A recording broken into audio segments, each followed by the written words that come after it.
ಕಾಶ್ಮೀರದ ಭಯೋತ್ಪಾದಕರಿಗೂ ಸಿಗುತ್ತಂತೆ ಸಂಬಳ ಹಾಗೂ ಬಡ್ತಿ. ಹಾಗಾದ್ರೆ ಇದು ಉದ್ಯಮ ರೀತಿನ ಕಾರ್ಪೊರೇಟ್ ಸಿಸ್ಟಮ್ ರೀತಿಯಾಗಿ ಇಲ್ಲಿ ಟ್ರೈನ್ ಅಪ್ ಮಾಡ್ತಾರ ಅಂತ. ಸಂಬಳ ಸಿಗುತ್ತೆ, ಬಡ್ತಿ ಸಿಗುತ್ತೆ ಅಂದ್ರೆ ಇದ್ಯಾವ ರೀತಿಯಾಗಿ ನಡೆಯುತ್ತೆ ಅಂತ. ಭಯೋತ್ಪಾದನೆನ ಇದು ಅಥವಾ ಭಯೋತ್ಪಾದನಾ ಉದ್ಯಮನ ಅಂತ. ಯುವಕರನ್ನೇ ಟಾರ್ಗೆಟ್ ಮಾಡುವಂತ ಈ ಭಯೋತ್ಪಾದನಾ ತರಬೇತಿ ಕೊಡುವಂತವ್ರೇನಿದ್ದಾರೆ ಅವ್ರಿಗೆ ತರಬೇತಿಯ ಜೊತೆಗೆ ಸ್ಯಾಲರಿ ಕೂಡ ಕೊಡ್ತಾರಂತೆ. ತಿಂಗಳಿಗೆ ಪ್ರಾರಂಭದಲ್ಲಿ ಯುವಕರಿಗೆ 1,500 ಸಂಬಳ ಸಿಗುತ್ತೆ.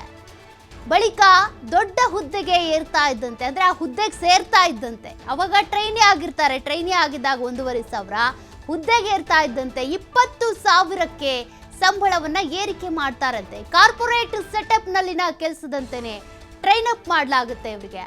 ಆದ್ರೆ ಇದು ಉದ್ಯೋಗವಾಗಿರ್ಲಿಲ್ಲ, ಭಯೋತ್ಪಾದಕ ಬೋಧನೆ. ಆದ್ರೆ ಈಗ ಇದಕ್ಕೆ ಸಂಬಂಧಪಟ್ಟಂತೆ ಒಂದಷ್ಟು ಭಯಾನಕ ಮಾಹಿತಿ ಗೊತ್ತಾಗ್ತಾ ಇದೆ. ಇಲ್ಲೂ ಕೂಡ ಟ್ರೈನಿಂಗ್ ಕೊಡ್ತಾರೆ. ಅದಾದ ನಂತರ ಟ್ರೈನಿಂಗ್ ಸಂದರ್ಭದಲ್ಲಿ 1,500 ಸಂಬಳ ಕೊಡ್ತಾರೆ. ಹುದ್ದೆ ಸಿಗ್ತಾ ಇದ್ದಂತೆ.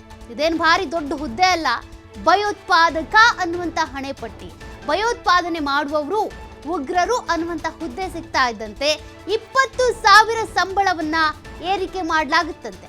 1,500 ಇದ್ದಿದ್ದು 20,000ಕ್ಕೆ ಏರಿಕೆ ಆಗುತ್ತೆ. ಯಾವಾಗ ಭಯೋತ್ಪಾದಕ ಅನ್ನುವಂತ ಹುದ್ದೆಯನ್ನ ಪಡ್ಕೊಂಡಾಗ. ಇಲ್ಲೂ ಇಷ್ಟೆಲ್ಲ ಟ್ರೈನ್ ಮಾಡ್ತಾರೆ, ಬ್ರೈನ್ ವಾಶ್ ಮಾಡ್ತಾರೆ. ಈ ಒಂದಷ್ಟು ಕೋಮುಗಳ ಮಧ್ಯೆ ಯಾವ ರೀತಿಯಾಗಿ ವಿಷಬೀಜ ಬಿತ್ತೋದು, ಎಲ್ಲಿ ಹೋಗಿ ಬ್ಲಾಸ್ಟ್ ಮಾಡಬೇಕು, ಹೇಗೆ ಬ್ಲಾಸ್ಟ್ ಮಾಡಬೇಕು, ಯಾವ ರೀತಿಯಾಗಿ ಕಂದಕ ಕ್ರಿಯೇಟ್ ಮಾಡಬೇಕು, ಇಂತಹ ಕೆಟ್ಟ ಕರಾಳ ಭಯೋತ್ಪಾದನೆಗೆ ಅಂತಾನೆ ತರಬೇತಿ ಬೇರೆ ಕೇಳು.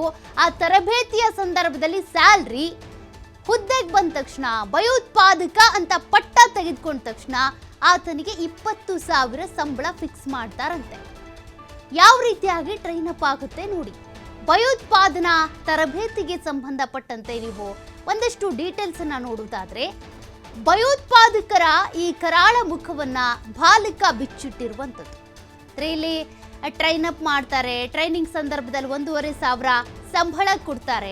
ಅದಾದ ನಂತರ ಅವರಿಗೆ ಭಯೋತ್ಪಾದಕ ಫುಲ್ ಟ್ರೈನ್ಡ್ ಅಪ್ ಆಗಿದ್ದಾನೆ, ಭಯೋತ್ಪಾದನೆ ಮಾಡೋದಕ್ಕೆ ಸಿದ್ಧ ಆಗಿರುವಂತ ಸೈನಿಕ ಅಲ್ಲ, ಇಲ್ಲಿ ಭಯೋತ್ಪಾದಕ. ಸೇನೆಯಲ್ಲಿ ಹೇಗೆ ಟ್ರೈನ್ ಅಪ್ ಮಾಡಿ ಸೈನಿಕ ಸಿದ್ಧನಾಗಿದ್ದಾನೆ, ದೇಶ ರಕ್ಷಿಸ್ತಾನೆ ಅಂತಾರೋ ಆ ರೀತಿಯಾಗಿ ಇಲ್ಲಿ ದೇಶ ಉಡಿಸ್ ಮಾಡೋದಕ್ಕೆ ತಯಾರಾಗಿರುವಂತ ಭಯೋತ್ಪಾದಕ ಅಂತ ಹಣೆಪಟ್ಟಿ ಸಿಗ್ತಾ ಇದ್ದಂತೆ 20,000 ಸಂಬಳ ಕೊಡ್ತಾರೆ. ಪಿಒಕೆ ಪ್ರವೇಶಿಸಿದ್ದಂಥ ಓರ್ವ ಬಾಲಕ, 14 ವರ್ಷದ ಬಾಲಕ, ಈ ಬಗ್ಗೆ ಸ್ಫೋಟಕ ಮಾಹಿತಿ ಕೊಟ್ಟಿರೋದು. 2003ರಲ್ಲಿ ಪಾಕಿಸ್ತಾನಕ್ಕೆ ಹೋಗಿ ಅಲ್ಲೇ ಲಾಕ್ ಆಗಿದ್ದಂಥ ಬಾಲಕ ಈಗ ಈ ಮಾಹಿತಿ ಕೊಟ್ಟಿರೋದು. 3 ತಿಂಗಳ ಭಯೋತ್ಪಾದನೆ ಬೋಧನೆಯ ಬಳಿಕ ಶಿಬಿರಕ್ಕೆ ಬಂದಿದ್ದ ಬಾಲಕ ಈತ. 20ರಿಂದ 25 ಹುಡುಗರಿಗೆ ಗುಂಪು ಭಯೋತ್ಪಾದಕ ಶಿಬಿರದಲ್ಲಿ ತರಬೇತಿಯನ್ನ ಕೊಡಲಾಗುತ್ತಂತೆ. ನೋಡಿ, ನೀವು ಸಿನಿಮಾದಲ್ಲಿ ನೋಡಿರ್ತೀರಾ, ಅದೇ ರೀತಿಯಾಗಿ ರಿಯಲ್ ಆಗಿ ಹೇಗೆ ಭಯೋತ್ಪಾದನೆ ಮಾಡಲಾಗುತ್ತೆ, ಭಯೋತ್ಪಾದನೆ ಮಾಡೋದಕ್ಕೆ ಯಾವ ರೀತಿಯಾಗಿ ಬ್ರೈನ್ ವಾಶ್ ಮಾಡ್ತಾರೆ, ಹೇಗೆ ತರಬೇತಿ ಕೊಡ್ತಾರೆ, ಅದ್ರ ಬಗ್ಗೆ ಒಬ್ಬ ಬಾಲಕ ಬಿಚ್ಚಿಟ್ಟಿರುವಂತ ಕರಾಳ ಮಾಹಿತಿ ಇದು. 2ರಿಂದ 3 ತಿಂಗಳು ತರಬೇತಿ ಪಡೆದಿದ್ದಂತಹ ಗುಂಪಿದು ಸುಮಾರು 5ರಿಂದ 6 ವರ್ಷಗಳ ಕಾಲ ಉಗ್ರ ಚಟುವಟಿಕೆಯಲ್ಲಿ ಭಾಗಿಯಾಗಿದ್ರು.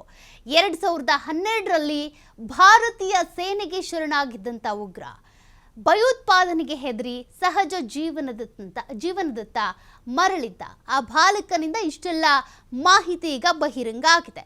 ಯಾವ ರೀತಿಯಾಗಿ ಈ ಭಯೋತ್ಪಾದಕ ಶಿಬಿರ ಇರುತ್ತೆ, ಭಯೋತ್ಪಾದಕ ಶಿಬಿರದಲ್ಲಿ ಹೇಗೆ ಅವರಿಗೆ ಟ್ರೈನ್ ಅಪ್ ಮಾಡ್ತಾರೆ ಅನ್ನೋದ್ರ ಬಗ್ಗೆ.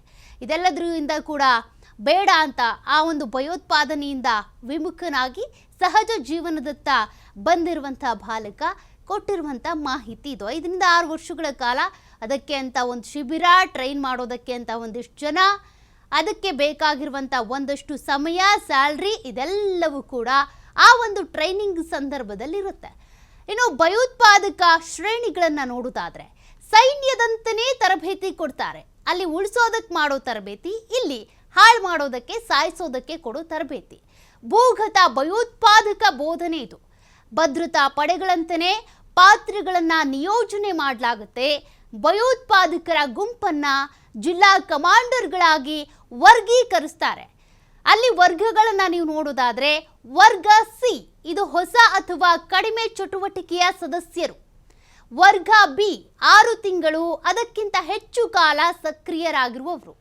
ವರ್ಗ ಎ ನೋಡೋದಾದ್ರೆ 1 ಅಥವಾ 2 ವರ್ಷಗಳ ಕಾಲ ನಿರಂತರವಾಗಿ ಭಯೋತ್ಪಾದಕ ಚಟುವಟಿಕೆಗಳಲ್ಲಿ ಸಕ್ರಿಯ ಆಗಿರಬೇಕು.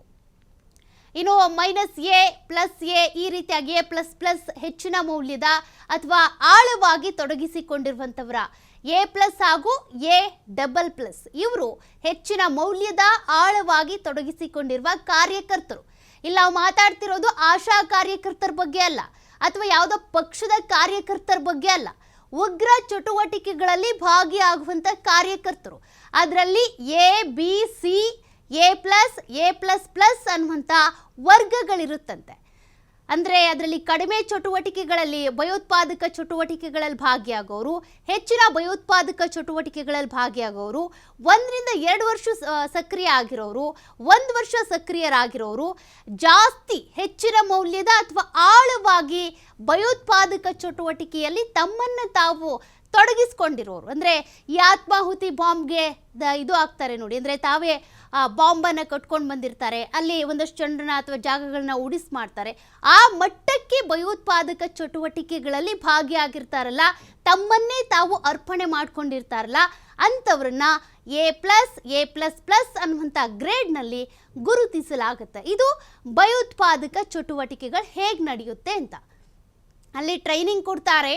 ಟ್ರೈನಿಂಗ್ ಸಂದರ್ಭದಲ್ಲಿ 1,500 ಸಂಬಳ ಇರುತ್ತೆ. ನೀವು ಭಯೋತ್ಪಾದಕ ಅಂತ ಕನ್ಸಿಡರ್ ಆದ ನಂತರ 20,000 ಸಂಬಳ ಸಿಗುತ್ತೆ. ಅದು ಸ್ಟಾರ್ಟಿಂಗ್ನಲ್ಲಿ ಸಿಗುವಂಥ ಸಂಬಳ.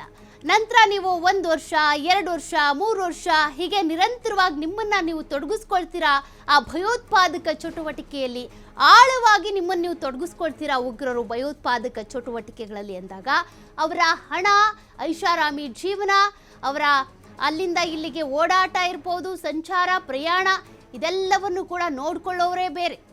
ಯಾರೋ ಎಲ್ಲೋ ಕೂತ್ಕೊಂಡು ಇದೆಲ್ಲವನ್ನ ಡೀಲ್ ಮಾಡ್ತಾ ಇರ್ತಾರೆ. ಇಂತಿಂತಲ್ಲಿ ಬಾಂಬ್ ಇಡಬೇಕು, ಇಂತಿಂತಲ್ಲಿ ಅಟ್ಯಾಕ್ ಮಾಡಬೇಕು, ಪ್ರವಾಸಿಗರನ್ನ ಗುರಿಯಾಗಿಸ್ಬೇಕು, ಯಾತ್ರಿಕರನ್ನ ಗುರಿಯಾಗಿಸ್ಬೇಕು, ಸೈನಿಕರನ್ನ ಗುರಿಯಾಗಿಸ್ಬೇಕು.